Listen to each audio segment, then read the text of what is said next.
अस्सलाम वालेकुम dear student. Question number 41, तलबा को एक्टिविटी मेथड के तहत किस किस्म के एक्टिविटीज़ देना चाहिए? आंसर, तलबा के गौर व फिक्र की सलाहियतों में इजाफ़ा करने वाले एक्टिविटीज़। क्वेश्चन नंबर 42, किंडरगार्टन को पेश करने वाला। Answer, Froebel.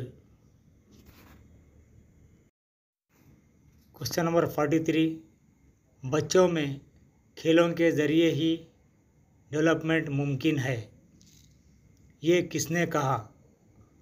Answer, Froebel.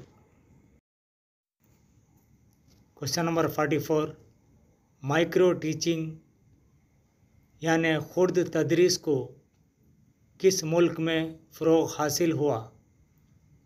Answer, America. Question number 45, किस माहिर नफ्सियात ने बच्चों के डेवलपमेंटल लेवल को बताया? आंसर, पियाजे।